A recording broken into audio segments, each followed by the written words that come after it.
Estamos en Primera Impresión con Paulina Recalde, directora de Perfiles de Opinión, amante del fútbol, hija además de un periodista deportivo muy reconocido, Enrique Recalde. Bienvenida, muchísimas gracias, por acompañarnos el día de hoy. Vamos a hablar de la Copa América y todo lo que implica, lo que ha sucedido en la Copa América con los equipos y con el nuestro en particular. ¿Cuánto influye el triunfo o la derrota de una selección, de nuestra selección, en un evento deportivo tan importante?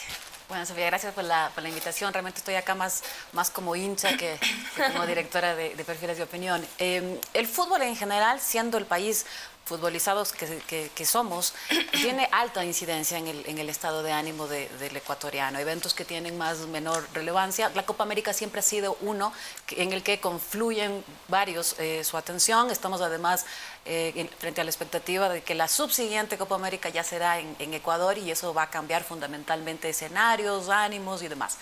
Lo que ha vivido recientemente Ecuador es, digamos, los dos extremos en la medida en que lo que hizo la selección sub-20 en términos de clasificación al Mundial, en términos de participación, el tercer lugar, revolucionó el estado de ánimo que teníamos alrededor del fútbol. El otro extremo, lo que hizo la selección de mayores en la Copa América, en una actuación absolutamente triste desde varios puntos de vista, no solamente en términos de desempeño, de juego, de resultados. Yo diría que las declaraciones previas, las declaraciones posteriores del técnico Bolillo Gómez afectan aún más el estado de ánimo. ¿Eso fue lo que más decepcionó a la ciudadanía, estas declaraciones de conformismo quizá? No sé si lo más, pero pesa, porque ya la antesala, la participación en la Copa América, el director técnico había anticipado que su contrato era para las eliminatorias, que a la Copa América se iba a aprender. Y ya con una antesala así, la preocupación en torno a cuál iba a ser nuestra participación en Copa América era de tensión. La participación fue, para mi gusto, desastrosa. Y el técnico nunca, me parece a mí, que asumió la responsabilidad después de cada uno de los partidos. Eran casi respuestas programadas para escuchar lo mismo. Y al final, si quieren que me vaya, me iré. Y esto confluye además con la actitud de la directiva saliente, que de algún modo dejó a la ecuatoriana de fútbol y a la selección atada a esta contratación. Ahora hay todavía la alerta de que podría rescindirse su contrato, ya estamos hablando de posibles reemplazos, pero definitivamente la participación de Copa América para Ecuador no fue la que habríamos deseado, probablemente una de las más tristes, y en términos, por eso digo, de estado de ánimo, este contraste enorme entre lo que hizo la selección sub-20 y lo que hizo la de mayores en la Copa América, que por ahora nos deja preocupados a todos con qué va a pasar en eliminatorias. Ahora dicen que un pueblo juega como vive, y cómo vive el Ecuador, como la selección sub-20, con estos chicos que demostraron que tenían ganas y de que se podía lograr algo, o como lo que sucedió con la selección de mayores. Sí, confluyen varias cosas, ¿no? Ahora mismo en Ecuador creo que probablemente la participación de la selección sub-20 junto con el desempeño de Carapaz en el Giro de Italia, más lo de Glenda Morejón, abrieron la expectativa de qué es lo que está sucediendo en Ecuador en términos de deportes, y la paradoja de que el propio gobierno había estado, a partir de su discurso, mencionando que no ganamos nada. Por eso digo la contradicción y la paradoja de qué es lo que sucede en términos de respaldo de Estado. Ya no hay Ministerio de Deportes, sino una Secretaría de Deportes, y lo que sucede en términos de desempeño de cada uno de estos actores y otros más, que sucede lo que está sucediendo en ajedrez, con esta paradoja entre los dos elementos. Sin embargo, el fútbol siempre ha concentrado la mayor cantidad de recursos, no solamente desde el Estado, sino desde el sector privado. Entonces, ¿cómo se entiende que precisamente sea en el fútbol en donde tengamos menores resultados? Claro, digo, confluye la paradoja porque mientras tanto, de todos modos, en Ecuador siguen sucediendo cosas, sobre todo con las nuevas generaciones. Las nuevas generaciones, el ejemplo fundamental es lo que ha sucedido con la sub-20, más los jugadores que, si comparamos con lo que sucedía en las últimas décadas, la participación de varios de ellos en equipos extranjeros es notablemente mayor.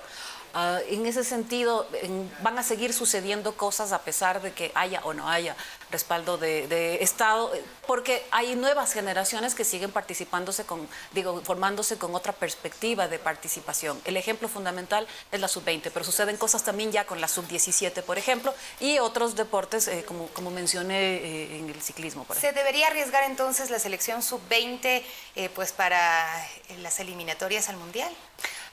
Me parece que ahí hay una base fundamental, es decir, hay la posibilidad de un recambio en el modo en el que juega Ecuador. Evidentemente, para que esto suceda, hay dos elementos fundamentales. Uno que tiene que ver con la dirigencia, el manejo de la ecuatoriana de fútbol para que este equipo, esta base de jugadores tenga trascendencia. Y la otra que es fundamental, que tiene que ver con el director técnico, porque lo que hemos visto en este momento es que no necesariamente tenemos ahora un equipo frágil, débil, el de la selección de mayores, pero la incidencia o el modo en el que plantea el director técnico afectó el desempeño. Por eso digo, tienen que confluir estas tres cosas. La base, el recambio, me parece que está listo con la selección sub-20.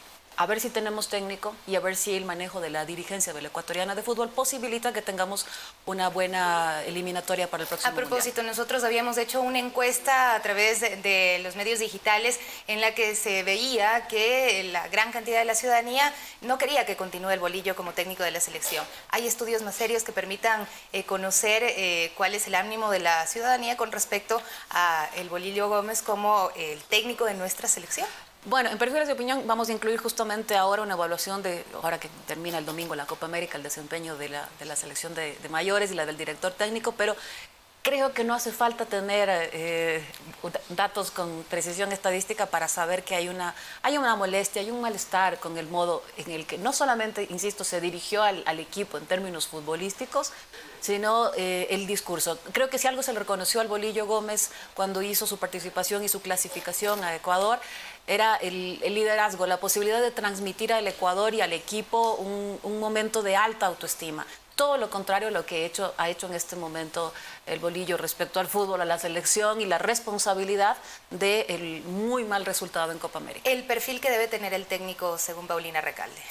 Yo creo que fundamentalmente tiene que ver con el liderazgo, ¿no? Y evidentemente el que pueda reconocer o captar este nuevo momento del fútbol ecuatoriano cuando hablamos de esta base de la sub-20. Cuando uno mira en Célico, uno se da cuenta de la posibilidad de tener otro tipo de juego en Ecuador. El resultado está en que habiendo hecho una excelente participación y podríamos haber estado tranquilos ya con haber llegado donde llegamos, y sin embargo el último partido, el que nos permite tener el tercer lugar, probablemente es la mayor muestra de esa ambición de Célico y de los jugadores de llegar a un mejor lugar. Hay quienes plantean precisamente al profesor Célico como una opción para dirigir a la selección de mayores, pero también se habla de Sampaoli, de Pekerman, de Bielsa, hay varios nombres que ya se han dado que están sonando. ¿Cuál podría ser una verdadera opción para el Ecuador? Yo creo que Célico tiene que quedarse tranquilo con su gente, con su proceso, con su equipo, fortalecer lo que ha ido configurando en este momento. Ahora, tiene que ver mucho con los recursos económicos también, y tiene que ver con que sea un técnico que conozca el fútbol ecuatoriano. Eso no significa que haya estado ya demasiado involucrado con el movimiento de los equipos locales, lo que podría afectar también las relaciones con los jugadores. Para alguien que conozca. Yo particularmente me inclino mucho por el Patón Bausa. Creo que lo que ha hecho con el fútbol ecuatoriano en términos de clubes y con lo que ha hecho también fuera de acá es un buen capital, pero habrá que ver, insisto, sobre todo el modo en el que se relaciona con las aspiraciones económicas del director técnico y cómo la dirigencia de la ecuatoriana de fútbol puede salir de este modo en el que tomó a la selección de mayores, este modo de técnico impuesto.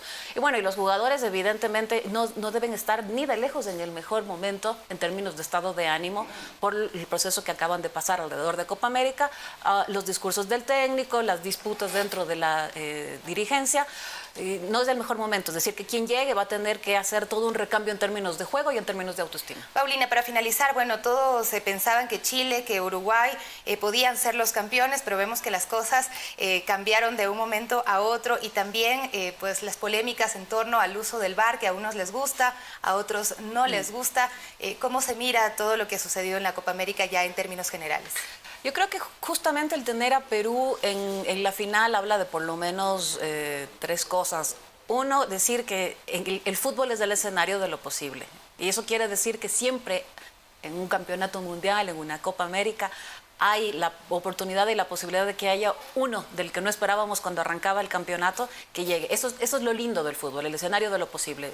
Perú está ahí, por eso está ahí también porque tiene un técnico como Gareca que le permitió la clasificación a un mundial recientemente después de mucho tiempo, esta clasificación también a la final de la Copa América después de 40 años de no haber estado ahí, jugadores como Paolo Guerrero que tiene 35 años, es un hombre grande ya y que tiene todo un momento, un tránsito desde la última clasificación al mundial hasta esta Copa América. En el caso de Brasil más bien es como el finalista esperado, está en su sede, es un momento de varios jugadores tratando de recuperar el juego bonito que siempre ha tenido. Y en el caso de Chile, claro, estaba aspirando a la posibilidad de un tricampeonato, un tema que habría sido absolutamente relevante, histórico.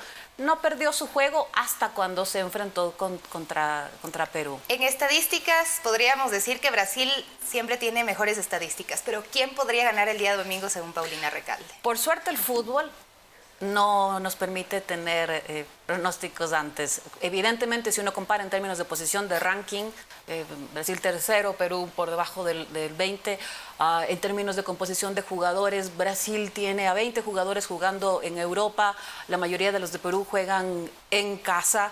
No tiene, creo que uno jugando en Europa, el resto de Argentina, Brasil, es decir, hay varias diferencias en términos de qué es lo que ha ganado uno y ha ganado el otro, pero insisto, el fútbol es el escenario de lo posible y por eso es que nos interesa siempre ver los juegos, si no ya sabríamos qué es lo que va a suceder y no lo veríamos. Y en el caso del VAR, muy rápidamente, creo que está la posibilidad de tener un juego más justo, sin duda alguna. Sin embargo, el manejo burocrático que se ha hecho del VAR, lo que hace es complicar el manejo y la dinámica del juego. Esperamos tantos minutos hasta que se resuelva qué es lo que sucedió, que me parece que van a tener que revisar el tiempo que se usa. Está bien, hacerlo más justo, pero no afectar la dinámica. Y luego, el tener que gritar un gol y regresar a mirar de reojo si es que efectivamente esto se cumple, complica lo que es la mayor expresión que tenemos hinchas, jugadores en la cancha. Y bueno, fue muy criticado Rodi Zambrano precisamente por no haber ocupado el VAR en uno de los últimos juegos. Muchísimas gracias, Paulina Recalde, por acompañarnos el día de hoy, directora de Perfiles de Opinión, amante del fútbol, y lo habíamos dicho ya, hija de un querido periodista deportivo, Enrique Recalde. Nos despedimos ya, amigos y amigas. Muchísimas gracias por su atención. Enseguida viene Estefanía Pretzel con más noticias en Telediario. Se quedan en Pública FM, en Ecuador TV y en Gamavisión.